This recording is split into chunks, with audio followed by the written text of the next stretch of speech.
সর্বশেষ যে লোকটা জান্নাতে যাবে তাকে আল্লাহ তাআলা জাহান্নামের আগুনে পোড়াতে পোড়াতে ছাই বানিয়ে ফেলবে।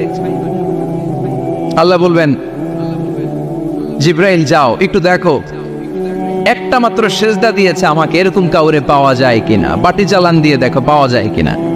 খুঁজে খুঁজে কাউরে পাবে না। আল্লাহ বললেন আবার দেখো, খুঁজে খুঁজে একজনকে পাবে, সামান্য ইমানের ছিটে ফোঁটা তার অন্তরে ছিল। আল্লাহ বলবেন যেহেতু ছিটে ফোঁটা আছে, অনেক মায়ের খাইছে, ওকে বের করে জাহান্নাম থেকে বের করে একটা নির্ধারিত দূরত্বে রেখে দাও, রেখে দেয়া হবে। কিন্তু জাহান্নামের আগুনের লেলিহান শিখাতে তার গা ঝলসে যাবে। সে আল্লাহর ডেকে বলবে, মাবুদ তোমার কাছে আমি কিছু চাই না, জাহান্নাম থেকে তুমি আমাকে বের করেছো, জীবন নদীর পানি তুমি আমার গায়ের মধ্যে ঢেলে দিয়েছো, আমি আবার সজীবতা ফিরে পেয়েছি, আমি তোমার কাছে জান্নাত চাই না, শুধু নিরাপদ একটা দূরত্বে আমাকে রেখে আসো যাতে জাহান্নামের আগুন আমারে কষ্ট দিতে না পারে।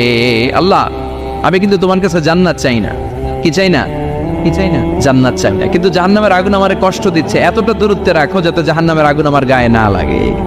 আল্লাহ বললেন ওকে রাখবো, কিন্তু আমার সাথে একটা কন্ট্রাক্টে